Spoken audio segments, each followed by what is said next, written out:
ये सवाल भी अक्सर पूछा जाता है, मौलवी साहब दिवाली की मिठाई खाना कैसा है? ठीक है, मैं मानता हूं कि दिवाली की मिठाई में जो पूजा के लिए जो मिठाई होती है उसको अलग कर दिया जाता है, मगर है तो वो एक शिरकिया त्योहार का सिंबल। भाई हमारे शरीयत के हिसाब से इस दुनिया का सबसे बड़ा पाप ये है कि अल्लाह के अलावा किसी और की इबादत की जाए। और जाहिर है हमारे गैर मुस्लिम भाई अगर हमारी बात सुन रहे हो, उनको बुरा भला कहना मकसद नहीं है, लेकिन ये हमारा बिलीफ है, हमारा अकीदा है, हम शिर्क के मामले में कॉम्प्रोमाइज नहीं कर सकते। हम अपने गैर मुस्लिम भाइयों के साथ अच्छे से, प्यार से, मोहब्बत के साथ रहें, लेकिन किसी शिर्क के काम में हम सपोर्ट नहीं कर सकते। यही शरीयत की तालीम। इसलिए दिवाली की मिठाई के बारे में कुछ उलमा ने सॉफ्ट कॉर्नर दिखाया है कि खाया जा सकता है अगर उस पर पूजा पाठ नहीं हुई है, लेकिन ज्यादा बेहतर यही है कि चूंकि वो शिर्क के त्योहार का एक सिंबल है, हमें परहेज करना चाहिए। तो ये दूसरी चीज हो गई। पहली चीज क्या थी? अल्लाह की लानत उस इंसान के ऊपर जो अपने बाप के ऊपर लानत करे। दूसरी चीज, अल्लाह की लानत उस इंसान के ऊपर जो गैरुल्लाह के नाम पर जानवर ज़बा करे। और तीसरी चीज, लान अल्लाहु मन आवा मुहदिसन, अल्लाह की लानत तो किसी ऐसे इंसान के ऊपर जो किसी बिदाती को पनाह दे। दीन के अंदर नया काम निकालने वाले को अपने घर में पनाह दे। जब घर में पनाह नहीं दे सकते, मोबाइल में कैसे पनाह दे सकते? एक साहब ने मेरे पास वीडियो भेजा, बोली साहब जरा ये वीडियो सुनिए किसका है, बड़ा अच्छा वीडियो लग रहा है। मैंने देखा वीडियो ऐसे इंसान का तो जो सहाबा को गाली देता है। मैंने कहा वीडियो डिलीट कर। जितनी भी अच्छी बात हो जो मेरे नबी के सहाबा को बुरा भला कहता है, मैं उसकी बातों को अपने जूते की नोक पर रखता हूं। मैंने कहा वीडियो डिलीट कर, इस वीडियो को कहीं शेयर कर। जब बिदाती को घर में पनाह देना जायज नहीं, तो मोबाइल में और स्टेटस में पनाह देना कैसे जायज होगा? इसलिए किसी ऐसे आलिम को, अभी कल मेरी तकरीर थी, कहां पे थी? सदलपुर में।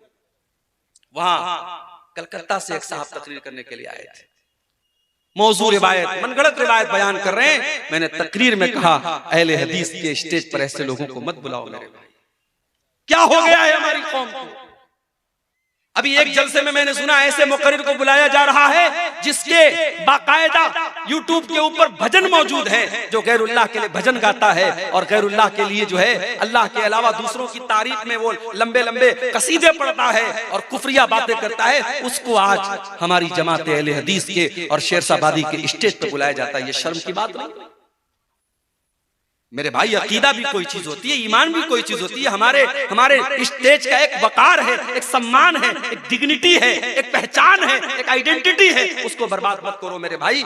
जिसकी भी लच्छेदार बातें हैं और जिसके कभी आपने नाम सुन लिया, उसको बुलाने मत लगो। पता लगाओ वो आलिम है कि नहीं, वो अहले हदीस है कि नहीं, उसका अकीदा सही है कि नहीं। जब बिदाती को पनाह देना जायज नहीं है, तो बिदाती को अपने मोबाइल में भी पनाह देना जायज है।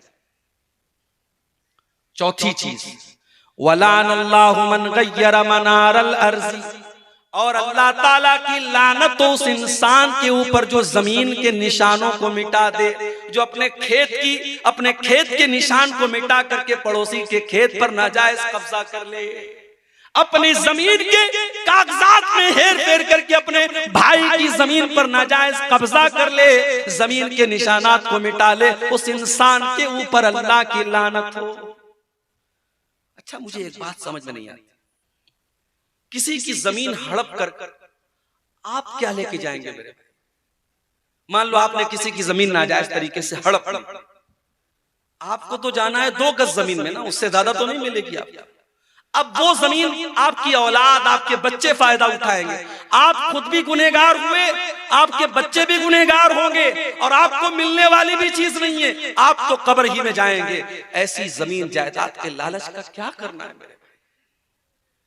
इसीलिए अल्लाह के नबी फरमाते हैं, मैं एक इंसान हूं, मेरे पास लोग जमीनों जायदाद का मसला लेकर के आते, हो सकता है कि किसी की चिकनी चुपड़ी बात को सुन करके मैं उसके हक में फैसला कर दूं। ऐ मेरे साहबा कान खोल करके सुन लो, अगर मैंने गलत फैसला कर दिया और जो हकदार नहीं था उसको जमीन, उसको मैंने दूसरे की जमीन दे दी, तो कान खोल करके सुन लो, फ़इन्नमा अक़तउ लहू क़ितअतम मिनन नार, मैं जमीन का टुकड़ा नहीं दे रहा हूं, मैं जहन्नम की आग का टुकड़ा दे रहा हूं। इसलिए वो जमीन लेने वाला कान खोल करके सुन ले। मेरे भाइयों, सब ठाट पड़ा रह जाएगा जब लाद चलेगा बंजारा। किसी की जमीन जायदाद नाजायज तरीके से मत हड़पो। आज अफसोस की बात है, कचहरियों में, अदालतों में सबसे ज्यादा केस अगर मिलेगा मुसलमान का मिलेगा। कोई भाई की जमीन पर कब्जा करके बैठा है, कोई बहन की हक मार के बैठा है, कोई बेटी का हक मार के बैठा है। मेरे भाई ऐसा न करो, अल्लाह के नबी ने लानत की। और आगे बढ़िए, लानत का हकदार बनाने वाला दूसरा काम, अल्लाह के प्यारे नबी फरमाते हैं, लान अल्लाहु आकिल रिबा व मुकिलहु व कातिबहु व शाहिदैहि, अल्लाह की लानत हो सूद खाने वाले पर, सूद खिलाने वाले पर, सूद की गवाही देने वाले पर और सूद को लिखने वाले पर। और आपने आगे ये भी फरमाया, वहुम सवा, सबके सब बराबर हैं, खाने वाला भी बराबर, खिलाने वाला भी बराबर, सूद लिखने वाला भी बराबर और सूद की गवाही देने वाला भी बराबर। आज ये काम भी बड़े धड़ल्ले से हो रहा है। कोई बंधन लोन चल रहा है साहब, औरतों को लोन दिया जा रहा है। बैंक वाला आता है, मर्दों को किनारे करके पहले औरतों से बात करता है, तुम्हें लोन चाहिए। पहले से बीवी बेचारी, उसको उसके शौहर ने सिखाया है, बोल देना हाँ चाहिए। 1-2 लाख रुपए का लोन बड़ी आसानी से मिल जाता है, हर महीने ब्याज भरा जा रहा है। मेरे भाई, ये मसला आपको किसने बता दिया कि ब्याज का सिर्फ लेना हराम है? अल्लाह के नबी फरमाते हैं, ब्याज खाने वाले पर भी अल्लाह की लानत और ब्याज खिलाने वाले पर भी अल्लाह की लानत। और एक बात और सुन लो, ब्याज खाने के बाद अगर आप नमाज पढ़ रहे हैं, हज भी कर रहे हैं, उम्रा भी कर रहे हैं, इस बात का डर है कहीं हमारी इबादतें हमारे मुंह पर मार ना दी जाए। सूद ब्याज खाने वाले की इबादतें उसके मुंह पर मार ना दी जाए, इसलिए कि अल्लाह के नबी ने बड़े सख्त अल्फाज में फरमाया है कि सूद और ब्याज के 70 से ज्यादा दर्जे हैं, जिसमें सबसे हल्का दर्जा यह है, अन यज़नी अर्रजुलु बि उम्मिही, इंसान अपनी सगी मां के साथ ज़िना करे। कोई सोच नहीं सकता, कोई तसव्वुर नहीं कर सकता कि अपनी मां के साथ ज़िना करे। सूद खाने वाला अपनी मां के साथ ज़िना करने से ज्यादा खतरनाक काम। और कुरान तो यहां तक कहता है सूद खाने वालों के बारे में, फ़इल्लम तफ़अलू फ़अज़नु बिहर्बिम मिनल्लाहि व रसूलिही, अगर तुम ब्याज खाना नहीं छोड़ते, अगर तुम सूद का लेन देन नहीं जोड़ते, तो अल्लाह से जंग करने के लिए तैयार हो जाओ। तुम्हारे अंदर ताकत है, तुम्हारे अंदर हिम्मत है, तो अल्लाह से लड़ाई करके दिखा दो। अल्लाह से कौन मेरे भाइयों लड़ाई कर सकता है? इसलिए सूद का लेन देन बिल्कुल बंद कर दो। अब ये एक अलग मसला है। हम हिंदुस्तान में रहते हैं, पूरा हमारा कारोबार बैंकिंग सिस्टम पर है। बैंक में हमारा सेविंग अकाउंट खुला है, हर क्वार्टर पर, हर 4 महीने पर हमारे बैंक में इंटरेस्ट आता है। तो क्या मसला है भाई? कोई मसला नहीं है। बैंक की पासबुक को अपडेट करो, चेक करो मेरे पास कितनी इंटरेस्ट आ रहा है, कितना ब्याज आ रहा है। जो साल में ब्याज आ रहा है, उस ब्याज को आप बैंक से निकाल लो, किसी गरीब को, किसी बीमार को, किसी जरूरतमंद को दे दो। इसलिए नहीं कि सवाब मिलेगा, इसलिए ताकि वो पैसा इस्तेमाल हो जाए। बैंक उसको इस्तेमाल ना करे, आप भी उसको इस्तेमाल नहीं करेंगे, किसी जरूरतमंद को दे देंगे बस अपनी जान छुड़ाने के लिए। ये बिल्कुल सिंपल तरीका है। बाकी किसी और तरीके से इंटरेस्ट और ब्याज से फायदा उठाने की कोशिश मत करो, ये बहुत बड़ा गुनाह है। आगे बढ़ते हैं। तीसरी चीज, लानत का हकदार बनाने वाली तीसरी चीज, हजरत अब्दुल्लाह बिन मसऊद फरमाते हैं, लानल्लाहुल वाशिमाति वल मुस्तौशिमाति वल मुतनम्मिसाति वल मुतफल्लिजात, अल्लाह की लानत हो ऐसी औरतों के ऊपर जो टैटू बनवाती हैं, ऐसी औरतों के ऊपर जो टैटू बनाती हैं और ऐसी औरतों के ऊपर जो टैटू बनवाती हैं। टैटू बनवाना हराम है, मर्द बनवाए तब भी हराम, औरत बनवाए तब भी हराम। आजकल बड़ा रिवाज चला है, शौहर बीवी के नाम का टैटू बनवा रहा है, बीवी शौहर के नाम का टैटू बनवा रही है। हराम है टैटू बनवाना। अल्लाह के नबी ने कहा गुदना गुदवाने वाले पर और टैटू बनवाने वाले पर अल्लाह की लानत। वल मुतनम्मिसात, और अपने आईब्रो के बालों को नोचने वाली और अपने आईब्रो के बालों को छोटा करने वाली औरतों के ऊपर भी अल्लाह की लानत हो। हाँ, अगर किसी औरत का आईब्रो नॉर्मल से ज्यादा है, जो बाल औरत को नॉर्मल औरतों से ज्यादा है, उस बाल को रिमूव किया जा सकता है। जैसे बाज औरतों के चेहरे पर कुछ दाढ़ी वाड़ी के पास बाल आ जाते, उसको वो रिमूव कर सकती है। अगर किसी औरत की आईब्रो बहुत नॉर्मल औरतों से बहुत ज्यादा है, शक्ल भद्दी लग रही है, उसको नॉर्मल किया जा सकता है। मगर खूबसूरती के नाम पर, मेकअप के नाम पर अपनी आईब्रो को बिल्कुल उसको मिटा देना या छोटा करना, ये जायज नहीं है। अल्लाह के रसूल लानत कर रहे हैं। अब्दुल्ला बिन मसूद कहते अल्लाह की लानत तो ऐसी औरतों के ऊपर जो आईब्रो के बालों को नोचती हैं।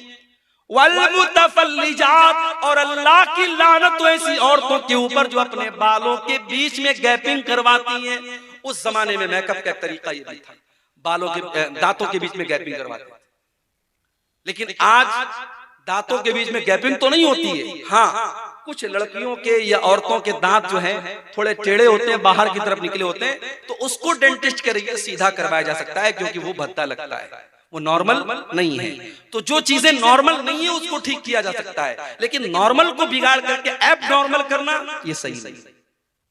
अल-मुग़य्यिराति ख़ल्क़ल्लाह, जो औरतें अल्लाह ताला की तख्लीक को बदलती हैं, अल्लाह ताला ने जैसा बनाया है उसको बदल करके अपने हिसाब से बनाने लगती हैं, ऐसी औरतों पर अल्लाह की लानत हो।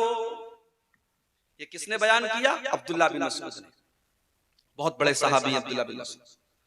जब उन्होंने ये बात बयान की, एक औरत थी कबीले बनु असद की, उसका नाम था उम्मे याकूब। उस औरत को पता चला कि अब्दुल्ला बिन मसूद ऐसी ऐसी बातें कर रहे हैं। वो अब्दुल्ला बिन मसूद के घर आती है और कहती है बलगनी अन्नका लानता कैता वकैता, ऐ अब्दुल्ला मुझे पता चला है कि आप ऐसी ऐसी औरतों का नाम लेकर के लानत कर रहे हैं। हजरत अब्दुल्ला ने फरमाया बिल्कुल सही सुना है तुमने, मैं आज भी लानत करता हूँ, और मैं लानत क्यों न करूं जिसके ऊपर अल्लाह के रसूल ने लानत की है और जिसका जिक्र अल्लाह ने अपनी किताब में कुरान में किया है। ओ मेरी प्यारी माओ बहनों, अब जरा गौर से सुनना, मैं जो बात बयान करने जा रहा हूं। जब उस औरत ने ये सुना कि हजरत अब्दुल्ला ये फरमाते हैं कि जिन औरतों के ऊपर कुरान में लानत की गई है, मैं उन औरतों के ऊपर लानत क्यों न करूं, तो वो औरत क्या जवाब देती है? वो कहती है क़राअतु मा बैन अद्दफ़्तैन, ऐ अब्दुल्ला मैंने पूरा कुरान पढ़ा है, सूरह फातिहा से लेकर के सूरह नास तक, अल्हम्दुलिल्लाह रब्बिल आलमीन से लेकर के मिनल जिन्नति वन नास तक। ऐ अब्दुल्ला मैंने पूरा कुरान पढ़ा है, लेकिन पूरे कुरान में मुझे कहीं पर ऐसी औरतों का जिक्र नहीं मिला। आप ये कहां से बयान कर रहे हैं? इससे पता ये चला कि वो औरत कुरान की हाफिजा थी। आज बहुत मुश्किल है, लड़कियां आमतौर से हाफिजा नहीं बन पाती, और बहुत सारी लड़कियां हाफिजा बनती हैं मदरसे में, तो जब शादी होती है ससुराल में जाती हैं, अपने किचन का काम करने में, बच्चों को पालने में मगन हो जाती है, कुरान याद करके भूल जाती है। वो औरत कुरान की हाफिजा थी, कुरान की आलिमा थी। आज हमारी लड़कियां कहां हैं, हमारी बेटियां कहां हैं? कल मैंने सदलपुर के जलसे में कहा था, आज सोनबरसा में भी कह रहा हूं, हमारी शेरशाबादी कौम में मदरसे माशाअल्लाह बहुत सारे खुले हैं, मगर सारे लोग अपनी बच्चियों को मदरसे में नहीं पढ़ाते। बहुत सारे लोग अपने बच्चियों को स्कूल में पढ़ाते, कॉलेज में पढ़ाते हैं, और सही है, जायज है, हराम तो नहीं है, पढ़ा सकते हैं, जरूरी नहीं कि हर आदमी अपनी बच्ची को मदरसे में डाले। मगर जो लड़की आपकी स्कूल में जा रही है, कॉलेज में जा रही है, मुझे बस एक सवाल का जवाब दे दो, उस लड़की को दीन कौन सिखाएगा? वो लड़की किसी हाफिज जी के पास जाकर के कुरान पढ़ लेगी तो उससे दीन तो नहीं सीखेगी। दीन कहां सीखेगी वो? मुझे लोगों ने बताया कि हमारे इलाके में ईदैन की नमाज में औरतों का इंतजाम नहीं होता, ईदगाह में औरतों का इंतजाम नहीं होता। मस्जिदों में मैंने देखा 90% मस्जिदों में जुमा की नमाज में औरतों का इंतजाम नहीं है। आपकी औरतें दीन कहां सीखेंगी मेरे भाई? जलसे में सीखेंगी? जलसे में दीन कम सीखती है, मार्केटिंग ज्यादा करती है। पिंडाल के नीचे औरतें कम मिलेंगी, बाजार में दुकानों पर ज्यादा मिलेंगी। जलसे में तो इंटरटेनमेंट ज्यादा होता है, मनोरंजन ज्यादा होता है, दीन कम लोग सीखते हैं। इसलिए मैं बड़े साफ अल्फाज में कहता हूं, अगर अपनी कौम की बेटियों को बचाना है, हर मस्जिद में जहां जुमा की नमाज होती है, आप कदम आगे बढ़ाइए और औरतों का इंतजाम कीजिए। अल्लाह ने अगर एक फ्लोर बनाने की ताकत दी है, थोड़ी हिम्मत करो। और मैं जानता हूं सीमांचल का ये इलाका पिछड़ा इलाका माना जाता है, मगर जब जो खर्च करने पर आते हैं, 6-6 लाख रुपए के जलसे में पिंडाल बनते हैं। अभी कहीं प्रोग्राम होने वाला है, सुना है कि 6 लाख का वहां पिंडाल बन रहा है। अभी कल कब्रिस्तान का चंदा हो रहा था सदलपुर में, लोगों ने बताया कि पूरे गांव में कोई घर ऐसा नहीं जहां से हमने कम से कम 5,000 रुपए चंदा न लिया हो। जब काम करने पर इंसान तय कर लेता है कि मुझे ये काम करना है, तो बहुत सारे रास्ते निकाल लेता है। हर जुमा की मस्जिद में औरतों का इंतजाम होना चाहिए। आपके घर की औरतें जब जुमा के खुतबे में जाएंगी, साल में 52 जुमा का खुतबा होता है, जब जुमा के 52 तकरीरें वो सुनेंगी, इंशाअल्लाह वो दीन की समझ उनके अंदर पैदा होगी और बहुत सारे फितने खत्म हो जाएंगे।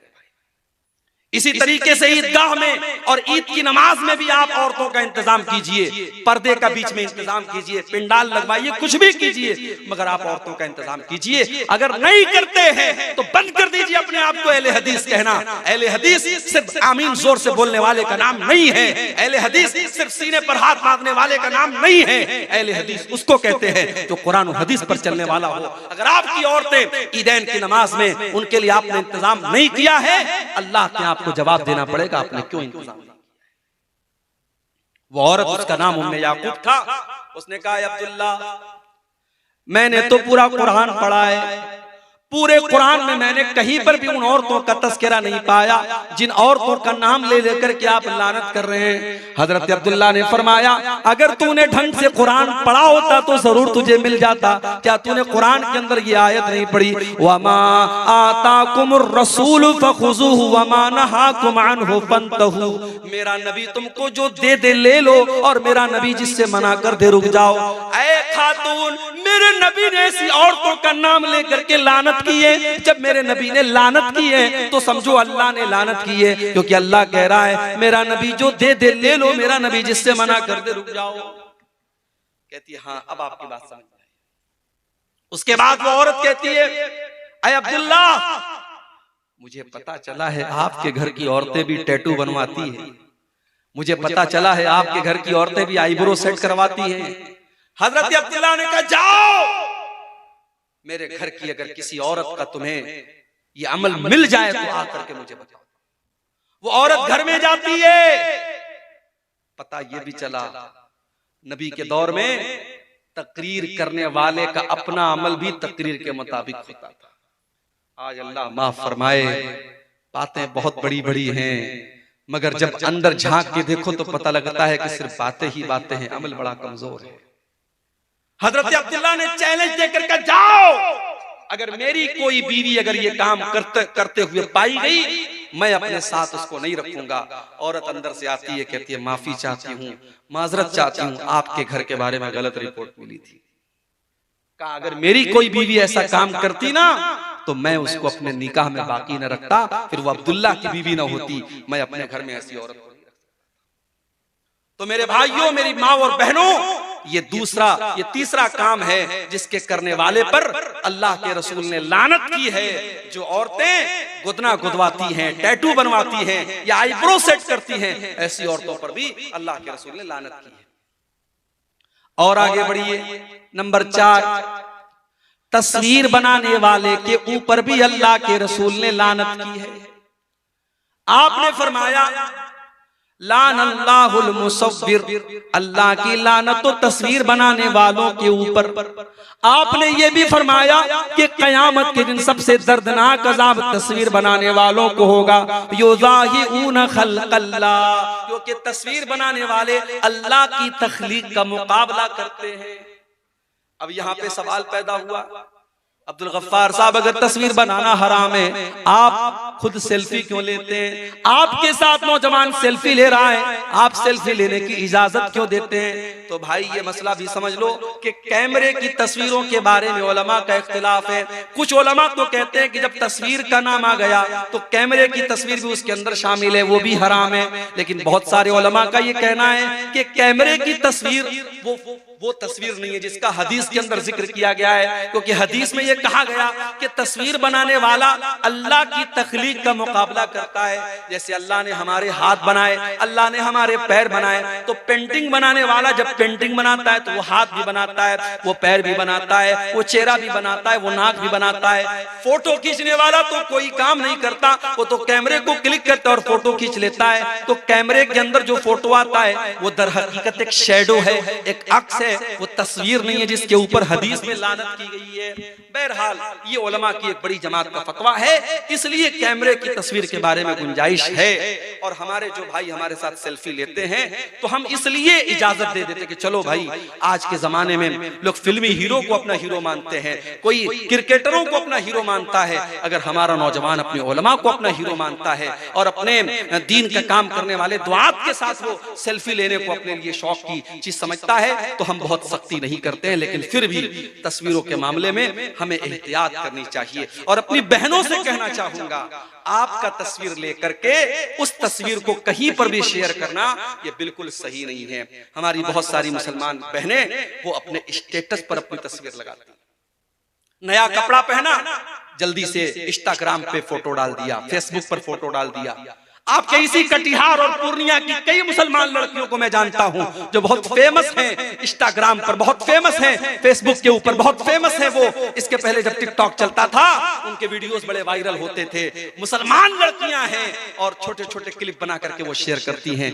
जायज नहीं है मेरी बहनों आपका अपने जिस्म को और अपने चेहरे को किसी गैर के सामने दिखाना, ये जायज नहीं है। और सोशल मीडिया तो एक पब्लिक प्लेटफॉर्म है, कोई भी देख सकता है, वहां पर तो इस तरीके की चीजें डालना बिल्कुल भी जायज नहीं है। तो तस्वीर के मामले में भी हम बहुत एहतियात करें। 4 चीजें हो गई।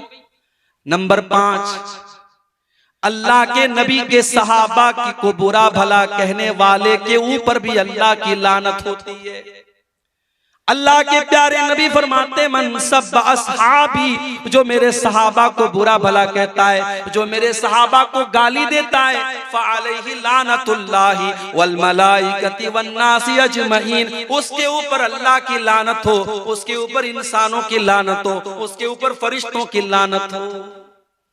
सहाबा को बुरा भला कहने वाला मलून है, उसके ऊपर लानत हो, ये नबी के अल्फाज। मेरे प्यारे साथियों, कयामत तक कोई जितना भी नेक और मुत्तकी बन जाए, कोई एक सहाबी के पांव की धूल के बराबर भी नहीं हो सकता, क्योंकि सहाबा वो लोग हैं जिन्होंने अल्लाह के नबी का दीदार किया है, जिन्होंने अल्लाह के नबी से मुलाकात की है। हम सहाबा के बराबर नहीं हो सकते, हम सहाबा के जैसे नहीं हो सकते। और आगे बढ़ो, अल्लाह की लानत का हकदार बनाने वाला एक और काम है रिश्वत लेना और देना। अल्लाह के नबी फरमाते हैं लानल्लाहु राशी वल मुर्तशी, रिश्वत लेने वाले पर भी अल्लाह की लानत और रिश्वत देने वाले पर भी अल्लाह की लानत। शेख साहब, बगैर रिश्वत दिए बिजली का मीटर नहीं लगता, बगैर रिश्वत लिए किसी जमीन का कागज पास नहीं होता, बगैर रिश्वत लिए जमीन की रजिस्ट्री नहीं होती। ठीक है, जहां मजबूरी है और वो काम ऐसा है कि आप अगर रिश्वत नहीं देंगे काम नहीं होगा, वो अलग मैटर है। लेकिन अपने फायदे के लिए रिश्वत देना और अपनी आसानी के लिए रिश्वत देना, वो काम बगैर रिश्वत दिए हो सकता था, फिर भी रिश्वत दे के अपना काम जल्दी से करा लेना ये गलत है। मदरसों में नौकरियां हो रही हैं, वहां पर भी रिश्वतें चल रही हैं, और एक इंसान हकदार है, उसके पास डिग्री है, इल्म है, सब कुछ है, 5 लाख रुपया मदरसे की कमेटी को नहीं देगा, मदरसे वाले उसको नहीं रखेंगे। और इसने अगर नहीं दिया, मदरसे वाले ऐसे इंसान को रखेंगे जो 5 लाख रुपया दे दे, चाहे वो अंगूठा छाप ही क्यों ना हो, फर्जी डिग्री लेके आया हो, तब भी उसको रख लेंगे। उलमा ने यह भी लिखा है जहां ये हालात पैदा हो जाएं और आपको पता हो अगर हमने यहाँ रिश्वत नहीं दी, हमने पैसा नहीं दिया, तो यहाँ एक हकदार का हक मारा जाएगा और एक नालायक आदमी उस ओहदे पर और उस चीज पर काबिज हो जाएगा। वहां मजबूरी की वजह से, चूंकि रिश्वत कोई शौक से नहीं देता है, लेना ये शौक हो सकता है, लेने वाला इख्तियार से लेता है, देने वाला हमेशा मजबूरी में देता है। तो रिश्वत देने वाला ऐसी मजबूरी के केस में उसकी अल्लाह ताला क्या उसको छूट मिल सकती है, मगर आम हालात में मसला यही है, रिश्वत लेने वाला और रिश्वत देने वाला दोनों के बारे में अल्लाह के नबी ने लानत का लफ्ज़ इस्तेमाल किया। और आगे बढ़िए, शराब पीने वाले के ऊपर भी अल्लाह के नबी ने लानत की, और सिर्फ शराब पीने वाले पर नहीं, आपने फरमाया शराब जिस फल से बनती है उस फल से रस निकालने वाले पर भी अल्लाह की लानत। और जो इंसान उस रस को निचोड़ रहा है, उस फल में से, उस अंगूर में से रस को निकाल रहा है, और जो अपने बर्तन में निकलवा रहा है, दोनों के ऊपर अल्लाह की लानत। और इसी तरीके से आपने फरमाया वह बाइहा, शराब के बेचने वाले पर भी अल्लाह की लानत, वह हामिलहा, शराब का बर्तन उठाने वाले पर भी अल्लाह की लानत, वल महमूलत इलैहि, और शराब का बर्तन जिसके पास लेके जाया जा रहा है उसके ऊपर भी अल्लाह की लानत, वल मुश्तरी लहा, और शराब खरीदने वाले के ऊपर भी अल्लाह की लानत, वल मुश्तरात लहू, और जिसके लिए शराब खरीदी जा रही है उसके ऊपर भी अल्लाह की लानत।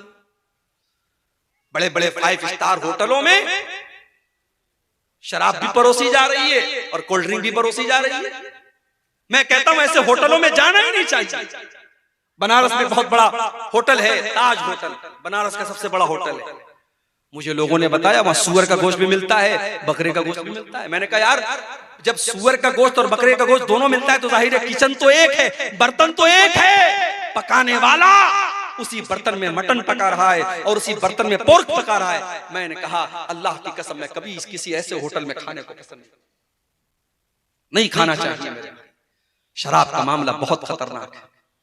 कभी बाहर में कहीं घूमने फिरने जाता हूं अगर और किसी होटल में गया और सिर्फ शराब की बोतल नजर आ गई तो वहीं से तबीयत में कराहियत आ जाती है, वहां से हम निकल जाते नहीं। नेपाल एक मर्तबा गया, नेपाल में तो लोग बताते पानी कम शराब ज्यादा बिकती है, हर होटल में शराब नजर आ रहा था, परेशान हो गया। बड़ी मुश्किल से एक होटल मिला, एक इंडियन का होटल था, जैन का होटल था, वो बिल्कुल प्योर वेज होटल था और उसके बाहर लिखा था हमारे यहाँ शराब नहीं मिलती है। हम लोग दोस्त लोग थे, हम लोगों ने उस होटल में जाके खाना खाया। परहेज करना चाहिए मेरे भाई, बचना चाहिए। शराब पीना ही हराम नहीं है, शराब में किसी तरीके का सपोर्ट करना यह भी हराम है। और आगे बढ़िए, नंबर 8, अल्लाह की लानत का हकदार बनाने वाला 8वां काम, लान अल्लाहुल मुतशब्बिहीन बिर्रिजालि मिनन निसा, अल्लाह की लानत तो ऐसी औरतों के ऊपर जो मर्दों की नकल करती हैं। वलान अल्लाहुल मुतशब्बिहाति मिनन निसाई बिर्रिजाल, और अल्लाह की लानत तो ऐसे मर्दों के ऊपर जो औरतों की नकल करते हैं। औरतें हैं पैंट और टी शर्ट पहन रही हैं, पैंट और शर्ट पहन रही हैं, टाइट कपड़े पहन रही हैं, ये मर्दों की मुशाबाहत नहीं है। छोटे छोटे बाल कटवा के ऐसा लग रहा है कोई मर्द जा रहा है। बाज औरतों को देखिए, कभी कभी कहीं टिकट लेने खड़े हो जाओ, लाइन में कोई औरत खड़ी रहती है और पैंट और शर्ट पहने हैं और छोटे छोटे बाल है, पीछे से समझ में नहीं आता कि मोहतरम है कि मोहतरमा है। आदमी कंफ्यूज हो जाता है कि ये आदमी है कि औरत है। ऐसी औरतों पर लानत की अल्लाह के रसूल, और ऐसे मर्दों के ऊपर भी अल्लाह की लानत हो जिनको बस लिपस्टिक लगाना बाकी है। हिजड़े तो ऐसे ही बन गए, दाढ़ी वाड़ी तो बिल्कुल साफ है और बाल भी माशाल्लाह बाज लड़कों के देखो तो काफी बड़े बड़े रहते हैं। आजकल बाल 2 टाइप के चलते हैं, एक बिल्कुल लेडीज कट बाल और एक सुअर कट बाल जो आधा टकला रहता है आधा बाल रहता है, वो भी हराम है याद। तो ये 2 टाइप के बाल भी हमारा नौजवान रखता है। बाज नौजवानों को देखता हूं कानों में बाली भी पहने रहते हैं, कानों में भी छेद करवाए रहते हैं, कहते हैं फैशन है मौली साहब, सोने की चैन भी गले में डाला हुआ, फैशन है मौली साहब। अभी ये फैशन आया है, कल लिपस्टिक का फैशन आएगा, लिपस्टिक भी लगाएगा ये, परसों फैशन आएगा नेल पॉलिश लगाओ, ये नेल पॉलिश भी लगाएगा। अल्लाह की लानत हो ऐसे मर्दों के ऊपर जो औरतों की मुशाबाहत इख्तियार करते हैं, जो औरतों की तरह बातचीत करते हैं। और बाज लड़कों के अंदर मैंने देखा बचपन से अगर वालिदैन कंट्रोल नहीं करते, औरतों के अंदाज में बातचीत करते हैं, तो बड़े होने के बाद औरतों जैसी सिफात पैदा हो जाती है। मर्द को मर्द ही रहना चाहिए मेरे भाई, उसके अंदाज और उसको कपड़े। बात हमारे रिश्तेदारों में हमने एक जगह देखा, एक लड़की थी, बचपन से उनको उसको उसके वालिदैन लड़के का कपड़ा पहनाते थे। आज वो लड़की 20 साल की हो गई, माँ बाप चाहते हैं लड़की शलवार समीज पहने, लड़की औरतों का कपड़ा पहने, मगर बचपन से उसको लड़कों का कपड़ा पहनाया है। आज 20 साल की लड़की होगी, आज भी वो लड़कों का कपड़ा पहनती है, तो ये जायज नहीं है मेरे भाई, अल्लाह के नबी ने लानत की है। और आगे बढ़िए, जो बीवी अपने शौहर का हक अदा ना करे, शौहर की जिस्मानी ख्वाहिश को पूरा करने से इनकार कर दे बिना किसी मजबूरी हो अलग बात है, बीवी बीमार है या कोई नेचुरल प्रॉब्लम है अलग बात है, बगैर किसी मजबूरी के शौहर की जिस्मानी ख्वाहिश को पूरा न करने वाली औरत के ऊपर भी अल्लाह की लानत होती है। बुखारी और मुस्लिम के अल्फाज हैं, अल्लाह के प्यारे हबीब सल्लल्लाहु अलैहि वसल्लम फरमाते हैं, इज़ा दअर रजुलु इम्रातहु इला फिराशी, जब इंसान अपनी बीवी को अपने बिस्तर पर बुलाए, फबाता फअबत, तो औरत इनकार कर दे, फबाता वहुवा गज़बान अलैहा, और शौहर इस हाल में रात गुजारे के बीवी से नाराज है, अगर शौहर उसी तरीके से रात गुजार दे, लानत हल मलाइका तो हत्ता तुस्बिया, तो सुबह तक फरिश्ते लानत करते रहते हैं ऐसी औरत के ऊपर। लेकिन ये बात याद रखो, इस्लाम में वन वे ट्रैफिक नहीं है। अगर औरत के ऊपर ये फर्ज है कि वो मर्द के इमोशंस और जज्बात का ख्याल रखे, तो मर्द को भी चाहिए कि वो औरत के जज्बात का ख्याल रखे। ये निकाह है भाई साहब, ये कोई जबरदस्ती का सौदा नहीं है। शौहर बीवी के जज्बात का ख्याल रखे, बीवी शौहर के जज्बात का ख्याल रखे, बीवी को मशीन न समझा जाए, बीवी को बच्चा पैदा करने वाली मशीन न समझा जाए, और बीवी के साथ जानवरों जैसा सलूक न किया जाए। ये बात भी याद रखी जाए। अगर बीवी को हम ये चाहते हैं वो हमारे लिए बेहतरीन कपड़ा पहने, खुशबू लगाए, सजे संवरे, तो भाई साहब जरा आप भी अपनी अदाओं पर गौर कीजिए। आप तो एक्सपेक्ट करते अपनी बीवी से कि वो मेरे लिए खूब मेकअप करे, सजे सवरे, और आप वही बिल्कुल बदशक्ल होकर के, बाल बिल्कुल परागंदा है और बदबू से अटे हुए हैं, पसीने से अटे हुए हैं, और उस हालत में अगर इंसान अपनी बीवी के पास जाता है तो ये भी गलत है। हजरत अब्दुल्लाह इब्न अब्बास कहते हैं कि जिस तरीके से मेरी बीवी मेरे लिए सजती और संवरती है, मैं अपनी बीवी के लिए सजता और संवरता हूं। तो बीवी शौहर का हक अदा करे, शौहर बीवी का हक अदा करे। अल्लाह के रसूल ने ऐसी औरत के ऊपर लानत की है जो शौहर का हक अदा न करे। और आगे बढ़िए, गैर फित्री तरीके से अल्लाह के बनाए हुए निजाम के तरीके के खिलाफ अगर कोई अपनी बीवी के साथ अपनी ख्वाहिश पूरी करता है, उसके ऊपर भी अल्लाह के नबी ने लानत की है। मलऊन मन अतम रातहु फी दुबुरिहा, अल्लाह के नबी फरमाते हैं जो इंसान अपनी बीवी के साथ गलत तरीके से, गैर फित्री तरीके से, जो नेचुरल तरीका है, जो अल्लाह ताला ने निजाम बनाया है मर्द और औरत के दरमियान मुलाकात का, उस निजाम के खिलाफ अगर जाता है, गलत तरीके से गंदे वीडियोस को देखने के बाद उस तरीके से अपनी बीवी के साथ वो काम करने की कोशिश करता है, ऐसे शौहर के ऊपर अल्लाह के नबी ने लानत फरमाई। मलऊन मन अतम रातहु फी दुबुरिहा, जो औरत के साथ गैर फित्री तरीके से सोबत करता है, उस इंसान के ऊपर भी अल्लाह की लानत। बहुत खोल खोल करके अल्फाज बयान करने की जरूरत नहीं है, आप होशियार समझदार हैं, समझ लीजिए। आज चूंकि हमारे नौजवानों में एक क्रेज है इंटरनेट पर गंदे वीडियोस देखने का, उसकी वजह से बहुत सारे लोग नाजायज और गलत और हराम जो तरीके हैं मियां बीवी से मुलाकात के, वो अपनाते हैं। याद रखो मेरे भाई, ये हराम और नाजायज है और अल्लाह की लानत को का हकदार बनाने वाला काम है।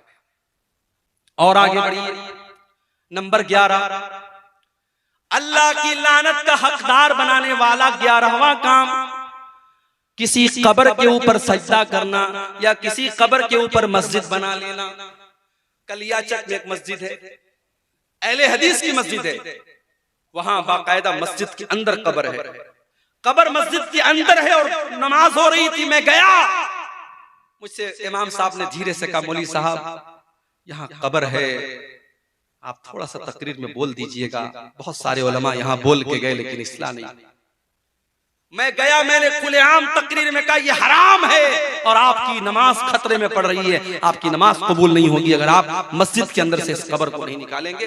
बहरहाल अल्लाह ताला ने तौफीक दी उन लोगों को। बाद में जब मैं गया तो लोगों ने बताया कि उस कब्र को वहां से निकाल के उन्होंने मस्जिद के कैंपस से बाहर कर दिया। जरूरत पड़ने पर कब्र को ट्रांसफर किया जा सकता है। अगर मान लीजिए किसी ऐसी जगह कब्र है कि वहां कब्र होना मुनासिब नहीं है, तो कब्र के अंदर जो मुर्दे की हड्डियां वगैरह हैं उनको एहतराम के साथ किसी कपड़े में रख करके दूसरे कब्रिस्तान में दफन की जा सकती है जरूरत पड़ने पर।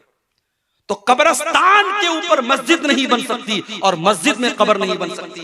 अल्लाह के नबी ने लानत की है, लानल्लाहुल यहूद वन नसारा इत्तखज़ू कुबूर अंबियाइहिम मसाजिद। अल्लाह की लानत तो यहूद और नसारा के ऊपर, उन्होंने अपने नबियों की कब्रों को मस्जिद बना लिया। वो अपने नबियों की कब्रों पर सजदा करने लगे, उन्होंने अपने नबियों की कब्रों के ऊपर सजदा करना शुरू कर दिया। अल्लाह के नबी ने दुआ भी की थी, अल्लाहुम्मा ला तजअल कब्री वसनन युबद। अल्लाह तू मेरी कब्र को बुत न बनने देना, आय अल्लाह मेरी कब्र को तू बुत न बना देना जिसकी इबादत की जाए, जिस पर सजदा किया जाए, जिसकी पूजा पाठ की जाए। आय अल्लाह तू मेरी कब्र पर ये सब काम न होने देना। और आज अल्लाह का शुक्र है, दुनिया की बहुत सारी ताकतें लगी हुई हैं। अल्लाह हिफाजत करे सऊदी अरब की हुकूमत की।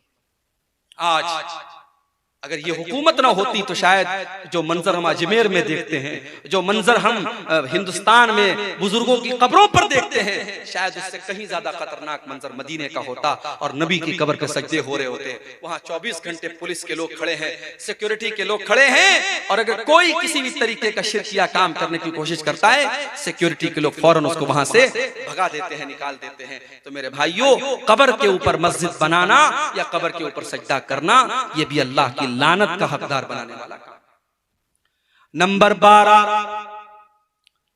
हजरत लूत अलैहिस्सलाम की कौम जो काम करती थी, मर्द का मर्द के साथ, लड़के का लड़के के साथ ताल्लुक कायम करना, हराम काम करना, बदकारी का काम करना, होमोसेक्सुअलिटी या आज के जमाने में जिसको हम कह सकते हैं हमजिनसी, या हिंदी में कह सकते हैं समलैंगिकता, जिसको आज दुनिया की अदालतों ने उसको सही करार दे दिया है, लेकिन अल्लाह के नबी ने लानत करार दी है। मुस्नद अहमद की रिवायत है, आपने फरमाया लानल्लाहु मन अमिला कौम लूतिन, लानल्लाहु मन अमिला कौम लूतिन, लानल्लाहु मन अमिला कौम लूतिन। अल्लाह की लानत उस इंसान के ऊपर जो हजरत लूत अलैहिस्सलाम की कौम वाला अमल करता है। दुनिया में सबसे पहले ये काम अगर किसी ने किया था, लूत अलैहिस्सलाम की कौम ने किया था। और जब हजरत लूत ने उनको समझाया था तो ये कहा था कि तुम इस गुनाह की शुरुआत कर रहे हो। आज तक दुनिया में ये गुनाह किसी ने नहीं किया जो गुनाह तुम कर रहे हो। अल्लाह ने तुम्हारे लिए औरतों को बनाया है, तुम्हारे लिए अल्लाह ने जायज तरीका बनाया है, तुम नाजायज तरीका अपना रहे हो।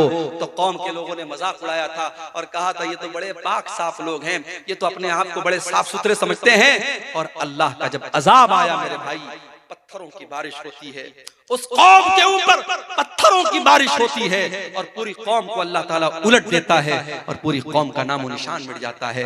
आज भी ये काम हो रहा है, बहुत सारे नौजवान इस गंदगी में मुब्तला हैं। इस हदीस को मेरे भाइयों अपने सामने रखो, जो ये काम करे उसके ऊपर अल्लाह की लानत हो। और इस्लामी हुकूमत अगर है और कोई काम ये काम करता हुआ अगर कोई लड़का पाया गया, इस्लामी हुकूमत में इसकी सजा सजाए मौत है। अल्लाह के नबी की हदीस है कि लूत अलैहिस्सलाम की कौम वाला अमल अगर कोई लड़का लड़की करे तो फाइल और मफूल को, जो कर रहा है और जो करवा रहा है, दोनों को कत्ल कर दिया जाए। इस्लामी हुकूमत में इतनी खतरनाक सजा है, ये बहुत बड़ी बदकारी और बेहयाई का काम है। अल्लाह ताला हमारे तमाम नौजवानों की इससे हिफाजत फरमाए। तो ये 12वीं चीज है कि जो ये हजरत लूत अलैहिस्सलाम की अमल वाला उनकी कौम वाला जो अमल करता है, इस अमल करने वाले पर भी अल्लाह के नबी ने लानत की है। और आगे बढ़िए, अपने बाप के बजाय किसी और की तरफ अपनी निस्बत करना, अपने वालिद के बजाय किसी और को अपना वालिद बनाना। जैसे आज के दौर में बहुत सारे लोग बच्चों को एडॉप्ट कर लेते हैं, बच्चों को पाल लेते हैं। अब बच्चे का बाप कोई और है, लेकिन जो इंसान पालता है, जो परवरिश करता है, उसी इंसान का नाम उसके नाम के साथ जुड़ जाता है। बाप का नाम था अब्दुल्ला, लेकिन पालने वाले का नाम मोहम्मद था, तो ये अपने बाप की जगह मोहम्मद का नाम लिखता, अब्दुल्ला का नाम नहीं लिखता है। ये इतना खतरनाक काम है। अल्लाह के नबी फरमाते मनिद्दा इला गैरि अबीही, जो अपने बाप के बजाय किसी और का नाम अपने बाप के नाम की जगह जोड़े, वमन तवल्ला मिन गैरि मवालिही, और जो गुलाम अपने मालिक के बजाय किसी और को अपना मालिक करार दे, फ़अलैहि लानतुल्लाहि वल मलाइकति वन नासि अजमईन, तो ऐसे इंसान के ऊपर अल्लाह की लानत हो, फरिश्तों की लानत हो, और तमाम लोगों की लानत हो, तमाम लोगों की लानत हो उस इंसान के ऊपर जो अपने ओरिजिनल बाप की जगह किसी और को अपना बाप करार दे। इसीलिए बड़ी सख्ती है। अगर आप बच्चे को एडॉप्ट करते हैं तो उलमा का फतवा मौजूद है और कुरान की आयतें मौजूद हैं कि उसकी वल्दियत की जगह आप ओरिजिनल बाप का नाम लिखेंगे। अब हमारे यहाँ बड़ा मसला है, आप आधार कार्ड बनवाएंगे, उस पे ओरिजिनल बाप का नाम चढ़वाएंगे तो मसला पैदा होगा।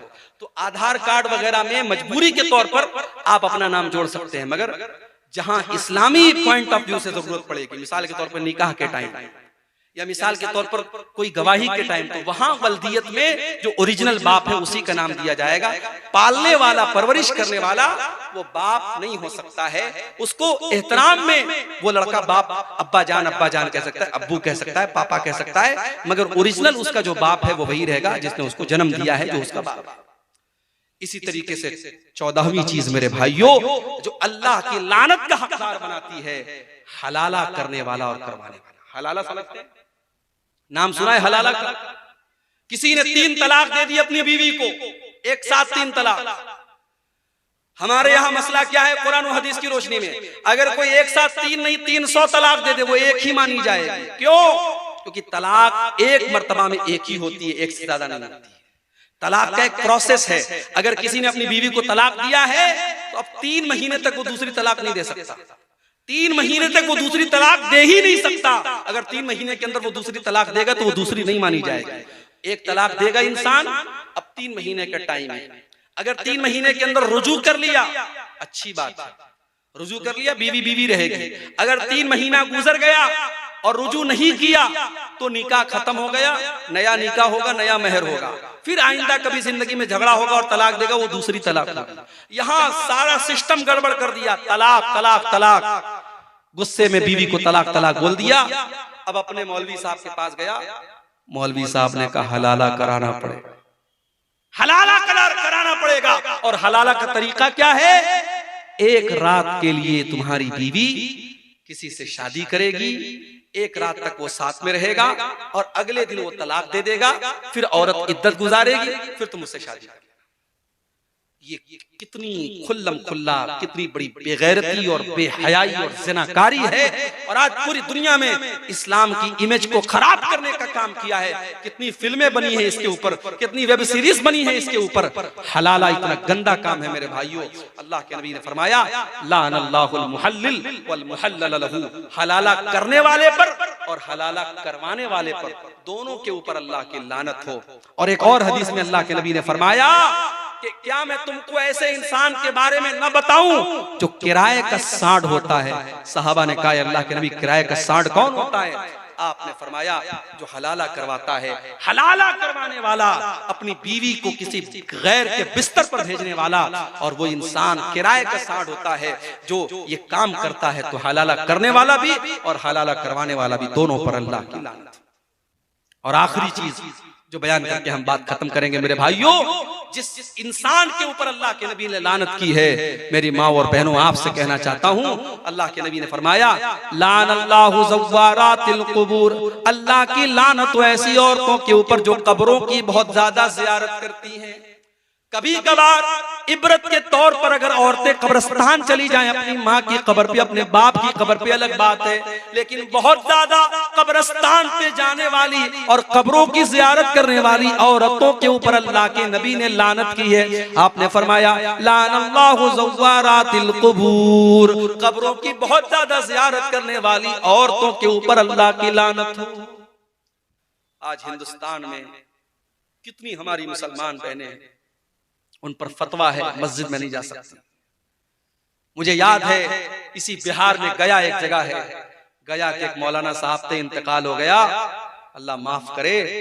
उन्होंने एक तकरीर में कहा था अहले हदीसों, बड़ा शौक है तुम्हें अपनी औरतों को मस्जिद में भेजने का ना, जरा एक दिन हमारी मस्जिद में भेज दो, 9 महीने के बाद रिजल्ट आ जाए।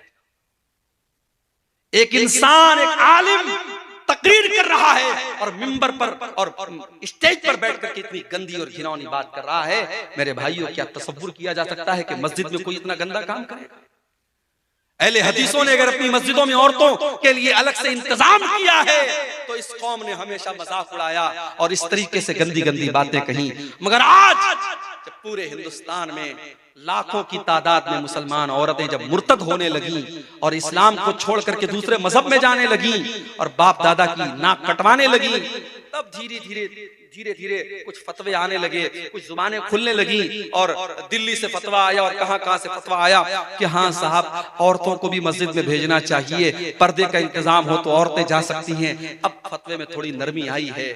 हम तो हमेशा से कहते चले आए कि अपनी औरतों को मस्जिद में भेजो। मेरे भाई, तुमने मस्जिद में तो नहीं भेजा, अजमेर की दरगाह पर औरतों की भीड़ मौजूद है, कचौछा की दरगाह पर औरतों की भीड़ मौजूद है, जितने कब्रें और जितने बुजुर्गों के मजार हैं पूरे हिंदुस्तान में आप चले जाइए, वहां मर्दों से ज्यादा आपको औरतें मिल जाएंगी। मुंबई चले जाओ, हाजी अली की दरगाह समंदर के बीच में मौजूद है, आप चले जाओ, मर्द आपको कम मिलेंगे, औरतें ज्यादा मिलेंगी। मेरे नबी ने लानत की है ऐसी औरतों पर जो कब्रिस्तान बहुत ज्यादा जाती हैं।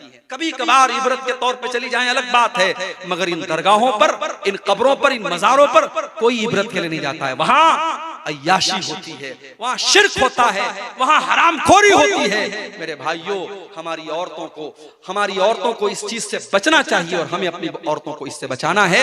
अल्लाह के नबी ने लानत की, ऐसी औरतों पर अल्लाह की लानत हो। और एक और हदीस में अल्लाह के नबी ने फरमाया, लानल्लाहु ज़ाइरातिल क़ुबूर, अल्लाह की लानत हो ऐसी औरतों पर जो कब्रों की ज़ियारत करती हैं, वल मुत्तखिज़ीना अलैहल मस्जिद, और कब्र के ऊपर मस्जिद बनाने वाली औरतों पर भी अल्लाह की लानत हो। वस्सुरुज, और कब्र के ऊपर चिराग जलाने वालों पर भी अल्लाह की लानत हो।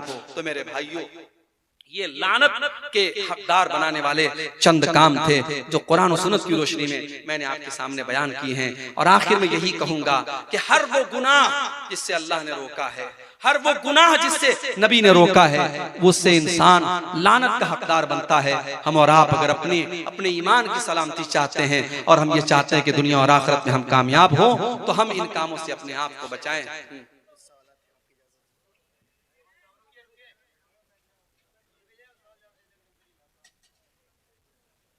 एक सवाल ये किया गया है कि सलातुत तस्बीह की नमाज पढ़ना कैसा है?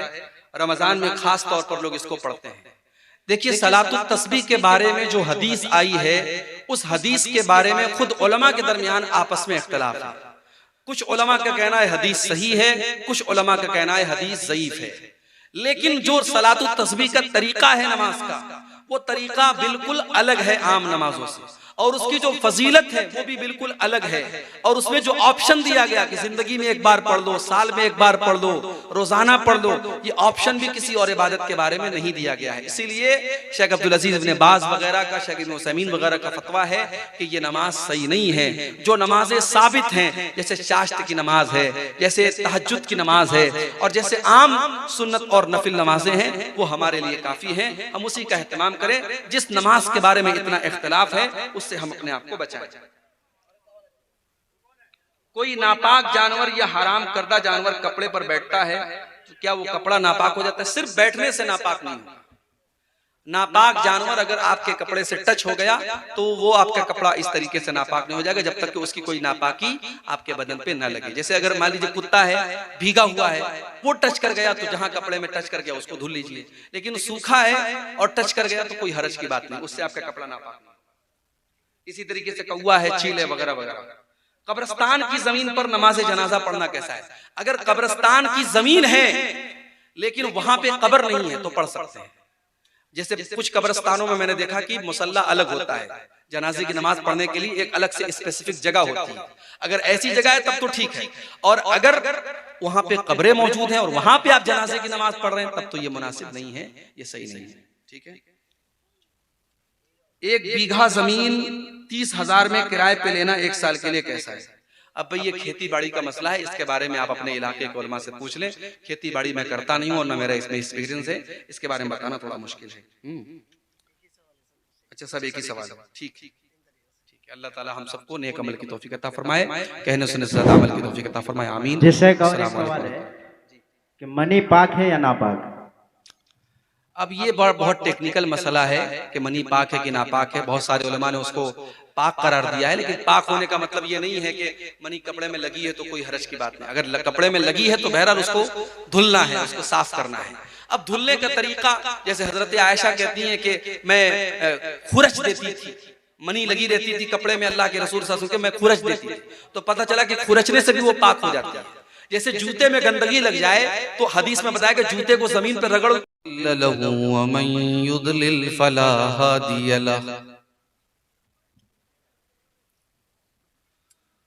वअशहदु अल्ला इलाहा इल्लल्लाहु वहदहु ला शरीका लह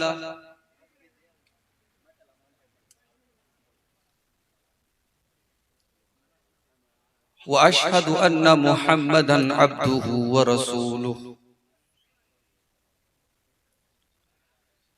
या अय्युहल्लज़ीना आमनुत्तकुल्लाह हक़्क़ तुक़ातिही वला तमूतुन्न इल्ला व अंतुम मुस्लिमून। या अय्युहन्नासुत्तक़ू रब्बकुमुल्लज़ी ख़लक़कुम मिन नफ़्सिन वाहिदह व ख़लक़ मिन्हा ज़ौजहा व बत्त मिन्हुमा रिजालन कसीरन व निसाअ वत्तक़ुल्लाहल्लज़ी तसाअलून बिही वल अरहाम इन्नल्लाह काना अलैकुम रक़ीबा। या अय्युहल्लज़ीना आमनुत्तक़ुल्लाह व क़ूलू क़ौलन सदीदा युस्लिह लकुम अअमालकुम व यग़फिर लकुम ज़ुनूबकुम व मन युतिइल्लाह व रसूलहु फ़क़द फ़ाज़ फ़ौज़न अज़ीमा। अम्मा बअद फ़इन्न ख़ैरल हदीस किताबुल्लाह व ख़ैरल हदी हदी मुहम्मदिन सल्लल्लाहु अलैहि वसल्लम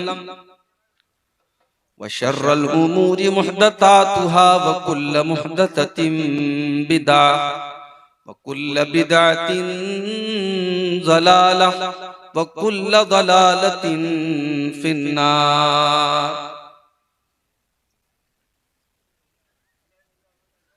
अऊज़ु बिल्लाहि मिनश शैतानिर रजीम। बिस्मिल्लाहिर रहमानिर रहीम। व इन्ना अलैका लअनती इला यौमिद्दीन।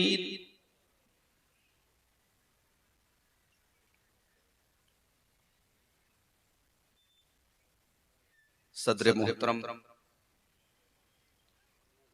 उलमाए किराम, मोहतरम बुजुर्गों, नौजवान साथियों, पर्दा नशीन माँ और बहनों, प्यारे बच्चों, सोनबरसा का ये प्रोग्राम जामा मस्जिद की तामीर और तरक्की के लिए मुनक़िद हुआ। अब तक आपने उर्दू और बंगला की मुख्तलिफ तकरीरें मुख्तलिफ उलमा से समाअत फरमाई।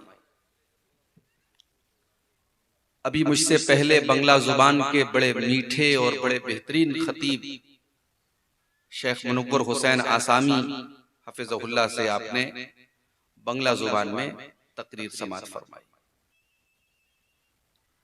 आखिरी कड़ी के तौर पर मुझे आपके सामने हाजिर होने का मौका मिल रहा है।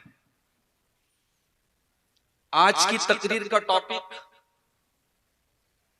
बहुत ही अहम है और सुनने के लायक है। आपने एक लफ्ज सुना होगा, लानत। लानत किसको कहते हैं? लानत का मतलब होता है अल्लाह रब्बुल आलमीन की रहमत से किसी का दूर हो जाना। इसीलिए हम जब इबलीस का नाम लेते हैं तो हम कहते हैं इबलीस लईन।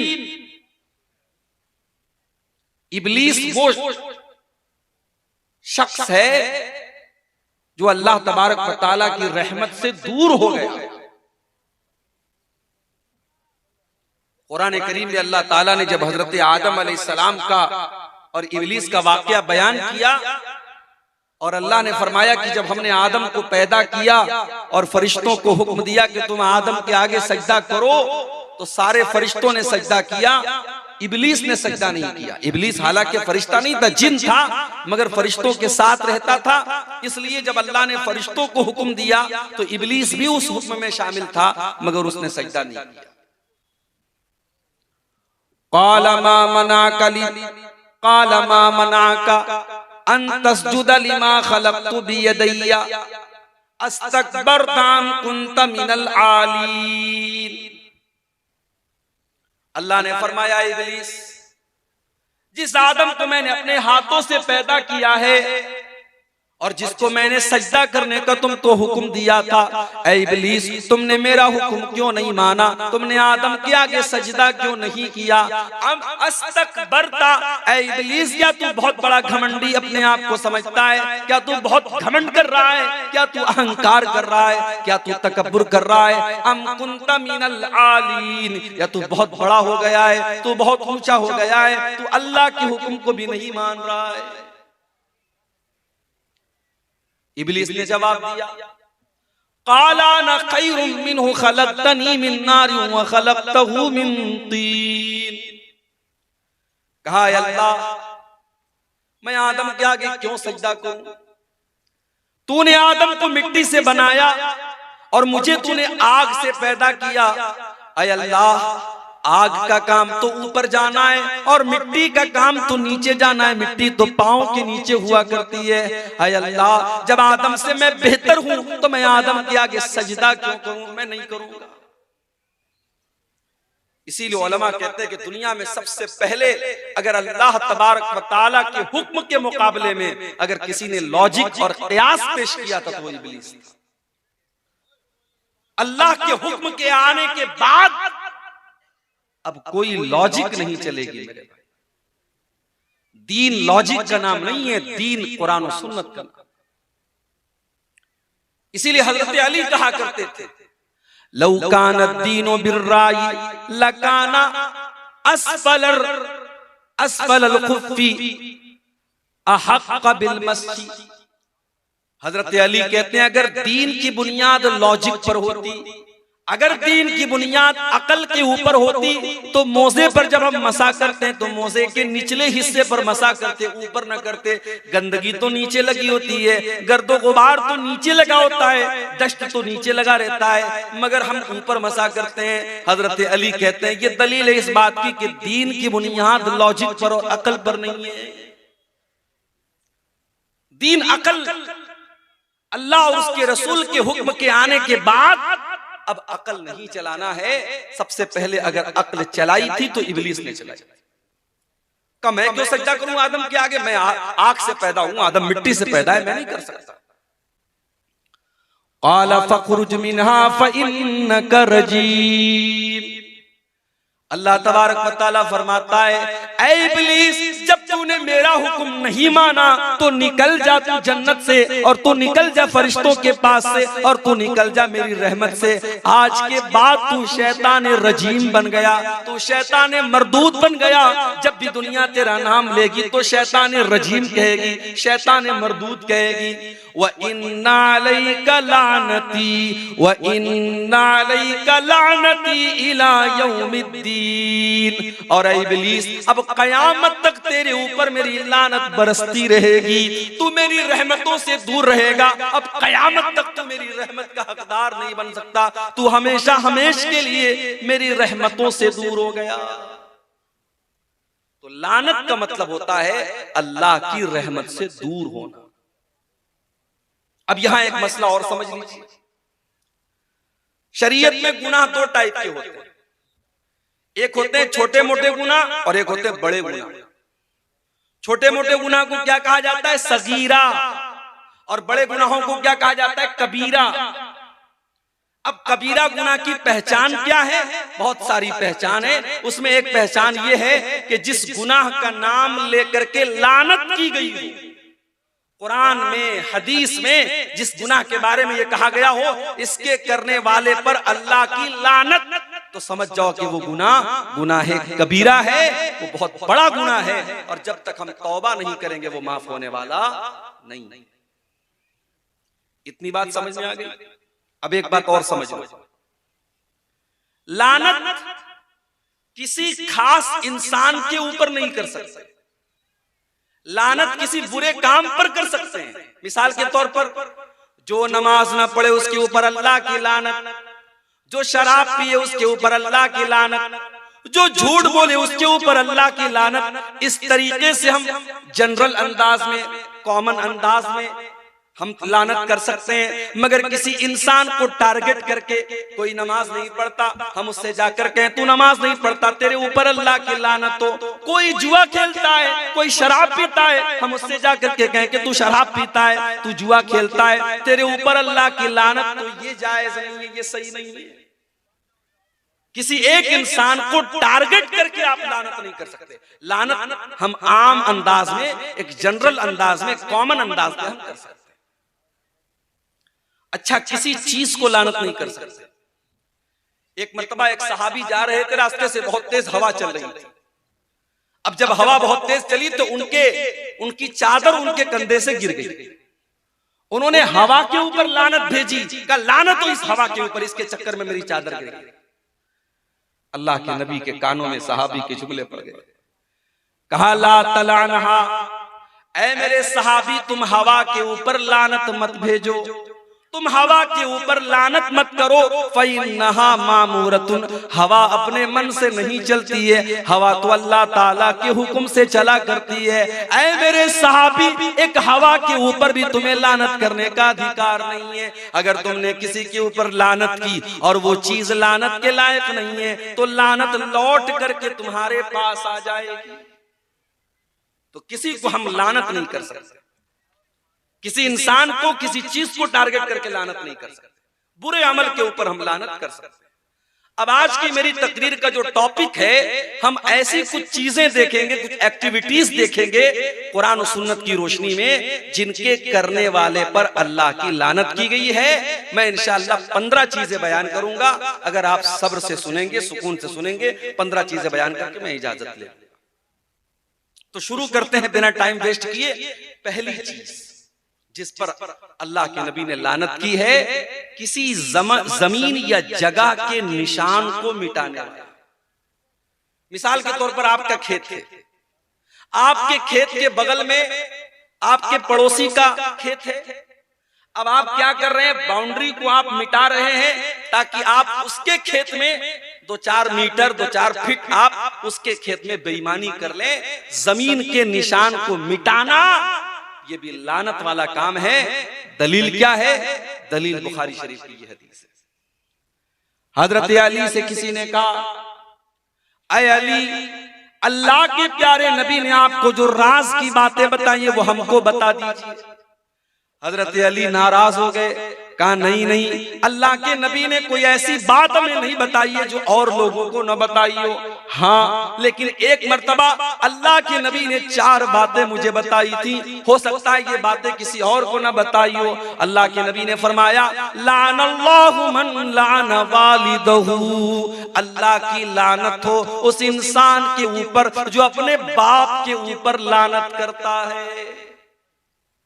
कोई बाप के ऊपर भी लानत करता है? हाँ, आपने किसी और के बाप को बुरा भला कहा, जवाब में उसने आपके बाप को बुरा भला कहा, हो गई बाप के ऊपर लानत। और कुछ बदनसीब तो ऐसे भी होते हैं जो डायरेक्ट अपनी माँ को, अपने बाप को गाली देते हैं, लानत करते हैं। नहीं मेरे भाई, माँ बाप अगर गलत भी करें, माँ बाप अगर जुल्म भी करें, उनका अमल अल्लाह के हवाले कर दो, मगर उनके साथ बदतमीजी मत। उन्हें अल्लाह ताला ने तुम्हारे पैदाइश का जरिया बनाया। तुम्हारी माँ न होती, तुम्हारे बाप न होते तो तुम दुनिया में नहीं आ सकते। उनकी कुर्बानियां, उनकी मेहनतें कभी भूलो मत। माँ ने 9 महीने पेट में रखा, बाप ने खून पसीना एक किया, तब तुम किसी लायक बने हो। अगर तुम्हें बूढ़े माँ बाप मिले हैं, उनकी कद्र करो, उनकी खिदमत करो।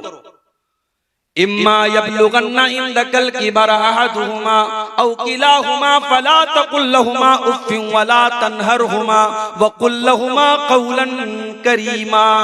तुम्हारे वालिदैन में से कोई एक अगर बूढ़ा हो जाए या दोनों बूढ़े हो जाएं, तुमको बुढ़ापे में तुम्हारे माँ बाप अगर मिल जाएं, तो कुरान कहता है फला तकुल लहुमा उफ्फिन, तुम अपने वालिदैन को उफ भी न कहना।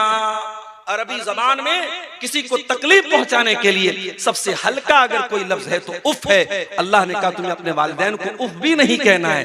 वला तनहरहुमा, उनको डांटना नहीं है। वकुल लहुमा कौलन करीमा, उनसे जब भी तुम बात करो तो अदब से बात करो, तमीज से बात करो, रिस्पेक्ट के साथ बात करो, सम्मान के साथ बात करो। तो पहली चीज क्या है? अल्लाह की लानत हो उस इंसान के ऊपर जो अपने बाप के ऊपर लानत।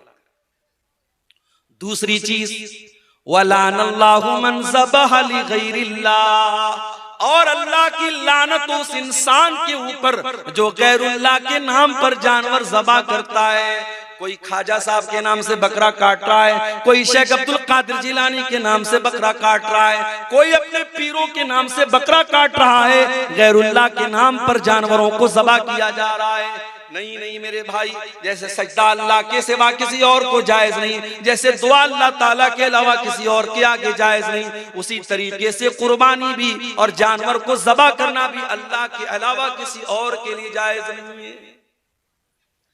हमारा नौजवान पटना जाता है, सिलीगुड़ी जाता है, बड़े मॉल में जाता है, मैकडॉनल्ड में जाता है, चिकन खाता है।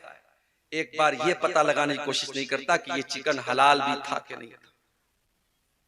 और अभी इस्राइल और फलस्तीन का मसला चल रहा है।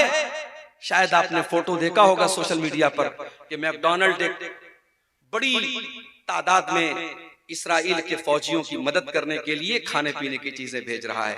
जो आपके मुसलमान भाइयों और उनके बच्चों का खून बहाने वाले जालिमों को वो खाना प्रोवाइड कर रहा है। उस कंपनी में जाकर के आप बड़े शौक से चिकन के बर्गर खा रहे हैं। अपने दीनी और ईमान की गैरत का मेरे भाइयों आप अंदाजा लगा लीजिए। मैकडॉनल्ड में और इस तरीके के बड़े बड़े रेस्टोरेंट में जब तक ये कंफर्मेशन ना हो जाए कि वो खाना हलाल है और अल्लाह का नाम लेकर के ज़बह किया गया है, आपके लिए खाना जायज नहीं है मेरे भाई। कोई अगर मुसलमान अपने आप को कहता है और अपने घर में शेख अब्दुल कादिर जिलानी के नाम पर बिरयानी बनवाता है और उनके नाम पर जानवर को ज़बह करता है, हराम है आपके लिए वो खाना जिस खाने पर और जिस चीज पर अल्लाह के अलावा किसी और का नाम लिया गया हो, उस चीज को खाना जायज है।